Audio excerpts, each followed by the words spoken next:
দ্বিতীয় বিয়ে করতে হলে প্রথম স্ত্রীর অনুমতি নিতে হবে কি হবে না এ নিয়ে সোশ্যাল মিডিয়ায় চলছে পাল্টাপাল্টি পোস্টিং ট্রোলিং। আসলে বিষয়টা শুরু হাইকোর্টের একটি রায় থেকে। 1961 সালে মুসলিম পারিবারিক অধ্যাদেশের 6 নম্বর ধারা অনুযায়ী কোনো ব্যক্তির বিয়ে বহাল থাকা অবস্থায় তিনি সালিসি পরিষদের লিখিত অনুমতি ছাড়া কোনো বিবাহ বন্ধনে আবদ্ধ হতে পারবেন না। অর্থাৎ এই ক্ষেত্রে প্রথম স্ত্রীর অনুমতি নিতে হবে না। এর বৈধতা চ্যালেঞ্জ করে সুপ্রিম কোর্টের আইনজীবী ইরশাদ হাসান 2021 সালের ডিসেম্বরে হাইকোর্টে একটি রিট আবেদন করেন, কিন্তু গত বছরের 20 আগস্ট হাইকোর্টের রুল ডিসচার্জ করে দেন। ফলে বিধানটি এখনও বহাল রয়েছে। তো বিষয়টি নিয়ে আসলে ইসলামী শরিয়াতে বা ইসলামী বিধানে কি বলা আছে তা নিয়ে জানতে আজ আমাদের সাথে উপস্থিত রয়েছেন ঢাকা বিশ্ববিদ্যালয়ের আরবি বিভাগের অধ্যাপক ডক্টর মোহাম্মদ আব্দুল কাদির। স্যার, আসসালামু আলাইকুম এবং আপনাকে স্বাগতম আমাদের আজকের এই আয়োজনে। ওয়ালাইকুম আসসালাম রহমতুল্লাহি ওয়া বারাকাতুহু। স্যার, আপনি তো বিষয়টি সম্পর্কে হয়তো অবগত আছেনই যে আসলে পুরো সোশ্যাল মিডিয়া জুড়ে কথা হচ্ছে যে দ্বিতীয় বিয়ে করতে হলে স্বামীর প্রথম স্ত্রীর অনুমতি লাগবে কি লাগবে না। তো স্যার, এই বিষয় নিয়ে ইসলামী শরিয়াতে কি বলা আছে? ধন্যবাদ। আসলে আমাদের পৃথিবীর যে কোনো আইন আর আল্লাহর আইনের মধ্যে তো অনেক পার্থক্য। আমরা যদি আল্লাহর আইনের সাথে সংঘর্ষ না হয় এমন কোনো সিদ্ধান্ত যদি নেই তাহলে কিন্তু অনেক ভালো, কিন্তু আমরা সেটা করতে পারি না। আমাদের এই আপনি মুসলিম পারিবারিক আইন বলেন অথবা আমাদের দেশীয় যে আইন বলেন, যেমন আমাদের দেশে একটা আইন বলবৎ আছে, স্ত্রীর পারমিশন ছাড়া প্রথম স্ত্রীর বিয়ে করা যায় না, কিন্তু ইসলাম তো সেটা বলে না। ইসলামের বিষয়টা হলো অন্যরকম। সূরা নেসার 3 নম্বর আয়াত আল্লাহ তাআলা বলছেন, ফানকিহু মা তাবা লাকুম মিনান নিসাই মাসনা ও সুলাসা ও রুবা। আল্লাহ বলছেন তুমি যদি বিয়ে করতে চাও তাহলে তুমি 2, 3 এবং 4টা পর্যন্ত বিয়ে করতে পারো। ফাইন খেপ্তুম আল্লাহ তাআদিলু ফাওয়াহিদাতান। আল্লাহ আবার সাথে সাথে বলছেন, যদি তুমি ইনসাফ কায়েম করতে সন্দিহান হও বা ভয় পাও যে তুমি ইসলাম কায়েম করতে পারবে না, তাহলে তুমি একটা বিয়ে করো। বিষয়টা হলো এই জায়গাতে আমরা যদি এই জায়গাটা যদি আমরা একটু অ্যানালাইসিস করি তাহলে দেখব যে ইসলাম কোন প্রেক্ষাপটে একাধিক বিয়ে করতে বলেছেন। স্যার, এখানে কি অনুমতি কি লাগবে, মানে এখানে প্রথম স্ত্রীর কি অনুমতি দরকার হবে? এখানে এখানে অনুমতির কোনো বিষয় এখানে নেই। এখন ধরুন আমি যদি আপনাকে এভাবে ব্যাখ্যাটা দিই, স্ত্রী প্যারালাইজড হয়ে গেছে, সংসার দেখতে পারেন না, তাহলে তিনি এই স্ত্রীকে রেখে কি তিনি সংসার করবেন? তাহলে তার এই সংসারের শেষ পরিণতিটা কী ঘটবে? কারণ আমরা ইসলামের দৃষ্টিতে যেটা জানি সেটা হলো নারীর হলো পরিবারের কর্তা। এখন এই পরিবারকে দেখভাল করার যে দায়িত্ব নারীর উপর ছিল, যে স্ত্রীর উপর ছিল, তিনি সেটা যদি করতে না পারেন তার পরিপূরক সম্পূরক আরেকজন প্রয়োজন হবে। এবং ধরেন তিনি এমন এক অবস্থায় পৌঁছলেন যখন স্বামী সংসারে তার সময় দেওয়ার মতো কোনো কি হচ্ছে না, কোনো অ্যাবিলিটি নাই, ডিসএবিলিটি হয়ে, তাহলে তিনি কি করবেন? স্ত্রী যদি একদম সুস্থ স্বাভাবিক হয় তখন? হ্যাঁ, সুস্থ স্বাভাবিক হলে সেই ক্ষেত্রে কিন্তু তার একাধিক বিয়ের প্রয়োজন হয় না। হ্যাঁ, প্রয়োজন কখন হবে? যখন তিনি মনে করেন যে হ্যাঁ, আমার স্ত্রীর আরেকজন স্ত্রীর প্রয়োজন আছে। যেমন মনে করেন কোনো স্বামী যদি সে তার স্ত্রীর সাথে সময় দেওয়ার মতো পর্যাপ্ত সময় আছে, তার সেই স্ট্যামিনা আছে, কিন্তু তার এটা একজন স্ত্রী সেটা পারছে না, তা একাধিক স্ত্রী তিনি গ্রহণ করতেই পারেন যদি তার পক্ষে সম্ভব হয়। এখন আমরা যেই ক্ষেত্রে আল্লাহ তাআলা বলছেন যে তুমি যদি ইনসাফ কায়েম করতে ভয় পাও তাহলে তুমি একটা করো, সেটা হলো এই যে আপনার শর্ত হলো যে 2, 3 বা 4 যাই করেন না কেন প্রত্যেকের প্রতি সমান ইনসাফ করতে হবে। তার মানে আপনি কাউকে ঠকিয়ে কাউকে বেশি করতে পারবেন না। ইসলাম এটা কোনোভাবেই জায়েজ নাই। আপনি প্রত্যেককে যদি 4টেও করেন তবে প্রত্যেককে সমানভাবে সব কিছু দিতে হবে। দিয়ে যেমন কাউকে যদি বাড়িতে রাখেন, কাউকে যদি দামি একটা বাড়িতে রাখেন, অন্যদের প্রতি সেই ব্যবস্থাই আপনাকে করতে হবে।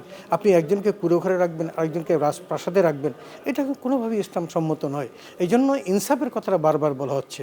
1, 2 নম্বর হলো যখন একাধিক বিয়ের কথা বলা হয়েছিল সেটা ছিল এই, যুদ্ধ হচ্ছে, যুদ্ধে অনেক লোকজন মারা যাচ্ছে এবং সেই মারা যাওয়ার সেই স্ত্রীদেরকে একটা প্রোভাইড করার জন্য বা তাদেরকে একটা ভালো অবস্থানে নেওয়ার জন্য তখন তাকে বিয়ের প্রয়োজন ছিল। তখন সেই স্ত্রীকে মুসলমানরা অনেক সাহাবায়ে কেরাম একাধিক বিয়ে করেছেন শুধু এই কারণে। রাসূল আকরাম সাল্লাল্লাহু আলাইহি ওয়াসাল্লাম কিন্তু এই কারণে বিয়ে করেছেন।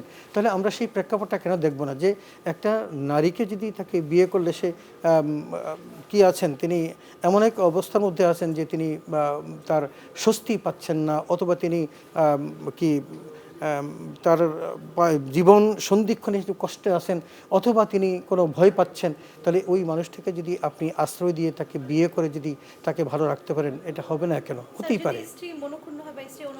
না, স্ত্রী মনক্ষুণ্ণ হওয়ার বিষয় না। আমি একটা কথা বলি, আমি যদি এটাকে বলি যে স্ত্রী যদি তিনি জ্ঞানবান হতেন তাহলে তিনি কিন্তু এটা করতেন না। আমি একটা প্রেক্ষাপট বলি, হজরত ইব্রাহিম আলাইহিসসালামের একটা ঘটনা বলি। হজরত ইব্রাহিম আলাইহিসসালামের প্রথম স্ত্রীর নাম ছিল সারা, অত্যন্ত অপরূপ সুন্দরী ছিলেন, কিন্তু ৮৬ বছর বয়স পর্যন্ত তার ঘরে কোনো সন্তানাদি হন নাই। তখন সারা নিজেই ভাবলেন যে আমি যদি মারা যাই এবং আমার স্বামী যদি মারা যায় তাহলে এই বংশটা এখানে শেষ হয়ে যাবে। তখনই কিন্তু তিনি তার যে গোলাম বা বাদী ছিলেন হাজেরা, সে হাজেরার সাথে তিনিই বিয়ের ব্যবস্থা করেন। স্যার, বাংলাদেশের প্রেক্ষাপটে তো আসলে ওই রকম ঘটনা অনেক ক্ষেত্রে নাও ঘটতে পারে। দেখা যেতে পারে যে অনেকে হয়তো নিজের কোনো বাসনা পূরণে বা নিজের পছন্দ অনুযায়ী একাধিক বিয়ে করতে চান, বা সেক্ষেত্রে তো অনেকে এবার স্ত্রীর কিন্তু অনুমতি নাও নিতে পারেন, তখন কি বলে? না না, সেই ক্ষেত্রে নাই। আমি আগেই বলছি, আপনি নিজের শখ আহ্লাদের জন্য বিয়ে করবেন, এটার জন্য একাধিক বিয়ে নয়। আপনার প্রয়োজনের ক্ষেত্রে আপনি একাধিক করতে পারেন, এবং সেই ক্ষেত্রে স্ত্রীর পারমিশন তিনি এমন এক পর্যায়ে যখন যাবেন তিনি স্ত্রী দিবেন পারমিশন, কোনো সন্দেহ নেই। আমি যদি আমাদের দেশের কথাই বলি, বাংলাদেশেই তো এই অবস্থায় রেওয়াজটা আছে। আপনি রংপুর যান না, সেখানে তো একাধিক বিয়ে হচ্ছে। আমি আমার এক কন্ট্রাক্টর, আমার মসজিদের কন্ট্রাক্টরকে তাকে ছুটি দিলাম, তিনি ২১ দিনের জায়গায় ২৮ দিন পর আসলেন। তাকে জিজ্ঞেস করলাম, তুমি কেন দেরি করলে কেন? আমার বাবা বিয়ে। তারা, তুমি তাহলে কোত্থেকে আসলা? তোমার বাবাকে বিয়ে করেছে? আমার মা আরেকটা বিয়ে করেছে। কেন করালেন? বলে যে আমাদের ওখানকার রেওয়াজ হলো আমার মা আরেকটা বিয়ে করেছেন, তার মানে আমার বাবা যে সুপুরুষ, এটা প্রমাণ করার জন্য। তো বাংলাদেশেই তো একাধিক বিয়ের এই ঘটনা আছে অলরেডি, রংপুর এলাকাতে, ওই এলাকাতে আছে সুপুরুষ। আসলে এটা তো তাহলে তার বাসনা পূরণ। না, সেটা এটা হলো কি, এটা তার মা করাইছেন। তার মানে বোঝা যাচ্ছে যে নারীরাও কিন্তু একাধিক স্বামীর, যেমন সৌদি আরবের কথা যদি বলেন, এখন পাকিস্তানেও সেই রেওয়াজ চালু আছে, তারা তো একাধিক বিয়ে স্ত্রীরা স্বামীদেরকে করাচ্ছেন। তো আমি যেটা বলবো সর্বশেষ সেটা হলো যে আপনি আপনার মনোবৃত্তির জন্য, আপনার নিজের ভোগবিলাসের জন্য একাধিক বিয়ে করবেন, সেটা নয়। কোনো প্রয়োজনে, হ্যাঁ, যদি করতেই হয় তাহলে স্ত্রীর সম্মতি নিয়ে করাটাই উত্তম। যদি সম্মতি না দেয় আর আপনারও প্রয়োজন, আপনি করবেন, কিন্তু সেই ক্ষেত্রে দুজনের উপর সমান ইনসাফ করতে হবে। ইনসাফের ক্ষেত্রে কোনোভাবেই কম বেশি করা যাবে না, হেরফের করা যাবে না। তার মানে ইসলামের শরীয়ত অনুযায়ী আমাদের যেমন মুসলিম অধ্যাদেশ, যে মুসলিম পারিবারিক অধ্যাদেশ রয়েছে, সেখানে একটি আরবিট্রেশন কাউন্সিল বা সালিসি যে পরিষদের কথা বলে, তাদের অনুমতির কথা বলা হয়েছে। কিন্তু ইসলামী শরীয়ত অনুযায়ী সেটার প্রয়োজন নেই বা তাদের অনুমতির প্রয়োজন নেই, সেখানে স্বামী স্ত্রী নিজেরাই ফয়সালা করে। ও আচ্ছা, সেক্ষেত্রে যদি স্যার স্ত্রীর অনুমতি না থাকে বা স্ত্রী যদি, হ্যাঁ, এখানে স্ত্রী অনুমতি না থাকলে সেখানে স্ত্রীকে বোঝানোর চেষ্টা করবেন, এবং পার্সপেক্টিভটা আমার বিশ্বাস স্ত্রী না বোঝার কথা নয়। কারণ আপনি একটা জিনিস খেয়াল করবেন, কাজী নজরুল ইসলামের একটা কথা, যে পৃথিবীতে যা কিছু আছে চিরকল্যাণকর, অর্ধেক তার করিয়াছে নারী, অর্ধেক তার পর। নারী এবং পুরুষ সবাই সম্পূরক। কোরআন কারীমের অনেকগুলো আয়াতের মধ্যে আল্লাহ তাআলা দিয়েছেন নারী এবং পুরুষের সমান অধিকারের ক্ষেত্রে কোনো নাই। আপনি নারী যদি নেক কাজ করে তার জন্য জান্নাত, পুরুষ নেক কাজ করলে জান্নাত। আল্লাহ তো কোনো ডিসক্রিমিনেশন করেন নাই। তো আল্লাহ ডিসক্রিমিনেশন করেন, আপনি করবেন কেন? আপনি করতে পারবেন না। তবে স্ত্রী বুঝবে না এমন কোনো কথা নয়। হ্যাঁ, কিছু স্ত্রী যদি গোড়া হয়ে থাকে, সে যদি পার্সপেক্টিভটা বোঝার চেষ্টা না করে, তাহলে সেক্ষেত্রে হয়তো অন্য সিদ্ধান্ত নিতে পারে। কিন্তু স্ত্রী বুঝবে না এমন ঘটনা ঘটার কথা নয়। যেমন তার স্বামীর চাহিদাটাকে সে ভালো করে বুঝে, এবং তার সংসারের উন্নতির জন্য বা সংসারের একটা স্বাচ্ছন্দ্যের জন্য, সুখ ভোগের জন্য তিনি পারমিশনটা দিতেই পারেন, যদি বৈধতা থাকে। আর যদি অবৈধ থাকে তাহলে তো ইসলাম তো বলেই দিয়েছেন যে তুমি যদি ইনজাস্টিস করবো এরকম যে শঙ্কা থাকে, তাহলে তুমি কি একাধিক বিয়ে করতে পারবে না। অনেকেই যে নবীজির উদাহরণ দেখিয়ে, নবীজির উদাহরণটা দুইটা জিনিস আছে। এটা একটা জিনিস হলো, নবীজির উদাহরণটা ছিল যখন শরীয়তের বিধান প্রযোজ্য ছিল তার আগের ঘটনা, যখন হয়েছে তারপরে নবীজি আর কোনো বিয়ে করেন নাই। ১ ২ নম্বর হলো নবীর স্ত্রীকে অন্য কেউ বিয়ে করতে পারে না, এটা হারাম। যার কারণে তার স্ত্রী ছিল একাধিক, যা ছিল সেগুলো সবগুলো বলবৎ ছিল, এবং মারা যাওয়ার আগ পর্যন্ত এগুলো তারা নবীজির ঘরেই ছিলেন। তো নবীজির উদাহরণ দিয়ে তো অন্য উদাহরণ চলবে না। নবীজির উদাহরণ দিয়ে অন্য চলবে না, এই কারণ শরীয়তের যে সমস্ত বিধানগুলো তিনি যখন যতটুকু প্রযোজ্য করেছেন কোরআনের বার্তা অনুসারে করেছেন। যখন ইসলাম 4টে বিয়ে করছে, তারপর তিনি এখনো বিয়ে করেন নাই, কিন্তু তার স্ত্রী সব বলবৎ ছিল, এই কারণে যে কারণ তার স্ত্রীদেরকে কেউ বিয়ে করতে পারেন না, এটা হারাম। স্যার, তাহলে একটু যদি সংক্ষেপে আমাদের বলতেন যে বাংলাদেশের প্রেক্ষাপটে মুসলিম পারিবারিক যে অধ্যাদেশটি 1961 সালে, সেইটা এবং শরীয়ত, ইসলামী শরীয়তের মধ্যে এই বিষয়টি, অর্থাৎ পুরুষের বহু বিবাহ নিয়ে যে আলোচনা রয়েছে, তা নিয়ে মিল অমিলটা আসলে কোথায়? আসলে মিল অমিল তেমন না। একটা হলো কি মানুষের মন গড়া চাহিদা, আরেকটা হলো ইসলামী বিধান। মন গড়া চাহিদার মধ্যে অনেক জিনিস আছে যেটার মধ্যে আপনি ছাড় দিতে পারেন, ছাড় নাও দিতে পারেন। কিন্তু আল্লাহ যেটা বলেন সেটার মধ্যে ছাড় দেওয়ার কোনো বিষয় নেই, সেটা প্রতিপালনের বিষয়। আল্লাহ বলেছেন যদি কারো প্রয়োজন হয় সে ২, ৩, ৪ সে বিয়ে করবে। একজন গরিব মানুষের জন্য তার ২, ৩, ৪টে বিয়ের প্রয়োজন নেই। যার রাখার সামর্থ্য আছে তার স্ত্রীকে যথাযথ সম্মান দিয়ে রাখতে পারবেন, তাকে উত্তম পোশাক পরিচ্ছদ দিতে পারবেন, সমস্ত চাহিদা পূরণ করতে পারবেন সমানভাবে, তিনিই ৪টে বিয়ে করবেন। যার কোনো সম্বল নাই তিনি কেমন করে করবেন? এটা কোনো ইসলাম করে না। সাধারণ সেন্সেও কিন্তু সেটা কোনোভাবেই কী করে না, সেটা জায়েজ বলে না। সুতরাং আমরা এখানে কোনো ডিফারেন্স দেখছি না, ডিফারেন্স দেখছি সেটা মানসিকতার। এখানে দেখতে হবে স্বামী এবং স্ত্রী ফয়সালা করে যে কোনো সিদ্ধান্ত নিতে পারবেন, এটি হলো বড় কথা। তবে যদি স্ত্রী গোঁড়ামি করে তাহলে সেক্ষেত্রে স্বামী সিদ্ধান্ত নেবেন এবং সেই ক্ষেত্রে তিনি তার পরিবারের পক্ষ থেকে যারা মুরব্বী আছেন তাদের সাথে কনসার্ন করে কাজটা করবেন। তাহলে তো আজকে তো স্যার বাংলাদেশের ঘরে ঘরে মেয়েরা অনেক কষ্ট পেয়ে যাবে। না, কোনো কষ্ট হবে না, কষ্ট হওয়ার কিছু নেই। আসলে আমাদের সমাজটা সেভাবে গড়ে ওঠে নাই বলে এটা কষ্টের বিষয় বলেন। সৌদি আরব তো একাধিক করছেন, কিন্তু সেখানে বিয়ে করতে খুব কষ্ট। আমার এক ভাগিনা প্রায় ৩০ বছর যাবত সৌদি আরব আছে, তার কাছ থেকে ওদের পারিবারিক জীবন সম্পর্কে জেনে দেখলাম তারাও ছেড়ে বিয়ে করতে পারেন না। চাইলেই যে বিয়ে করতে পারেন ৪টা এমনটি না। আপনার ওই কথাটাই সবচেয়ে মনে রাখতে হবে, ফাইন খিফতুম আল্লাহ তাআদিলু ফাওয়াহিদাতান। আল্লাহ কিন্তু শর্ত জুড়ে দিয়েছেন, তুমি যদি শঙ্কা বোধ করো যে প্রত্যেকের প্রতি সদাচরণ করতে পারবে না তাহলে তোমাকে একটাই করতে হবে। তো এই জায়গাটা আপনাকে খেয়াল রাখতে হবে। সুতরাং ওইটা যখন বলবৎ করা যাবে তখনই কিন্তু সে একাধিক বিয়ে করতে পারবে। কথায় কথায় একজন আরেকজনকে বিয়ে করে ফেলবে এবং স্ত্রী ঘরে থাকা অবস্থা আরেকজন করবে। আপনি সন্তানের দিকে পড়বেন ওয়ালাল মাউলুদি লাহু রিজকুহুন্না ওয়া কিসওয়াতুহুম বিল মারুফ। আল্লাহ বলছেন তোমার স্ত্রী, তোমার পরিবার পরিজন, তাদের দায়িত্ব তোমার উপর ফরজ কাজ এটা। তুমি না পারলে তুমি একাধিক বিয়ে করবে কোত্থেকে? বিষয়টা ওখানে। ওইটা সেটেল করতে পারলে আপনি একাধিক করতে পারবেন। এবার একটু আমরা একটু প্রশ্ন, আমার নিজের কাছে প্রশ্নটা মনে হচ্ছে যে স্যার তাহলে কি মানে ইসলামী শরিয়াতে স্ত্রীদের বহু বিবাহ নিয়ে কোনো বিধান রয়েছে? স্ত্রীদের বহু বিধানের কোনো বিধান নেই। এমনটি প্রশ্ন যদি করেন তাহলে তার উত্তরটা হলো এরকম। হযরত আবু হানিফা রাহিমাহুল্লাহ, যিনি আমাদের ধর্মের মাযহাবের প্রধান, আবু হানিফার মেয়ের নাম ছিল হানফিয়া। হানফিয়া তার বাবার কাছে বলেছিলেন, এই প্রশ্নটাই করেছিলেন যে বাবা তাহলে একটা নারী ৪টে বিয়ে করতে পারে না কেন? তখন তিনি তার মেয়েকে, যেহেতু তার নিজের মেয়ে, তার মেয়েকে বললেন যে মা তুমি একটা কাজ করো, তুমি একটা বাটিতে করে দুধ নিয়ে আসো। তো দুধ নিয়ে আসার পর তারপরে আরও কিছু দুধ, আরও ৪টা বাটি ছিল, দিয়ে বললো যে তুমি এখন এই দুধগুলো একটু আলাদা করো। এটা তো কোনো সম্ভব না। বলে এই কারণেই একজন নারী ৪টে বিয়ে করতে পারে না, কারণ তার রেহেমে কার সন্তান এটা তো ফাইন্ড আউট করার কোনোভাবে সুযোগ নেই।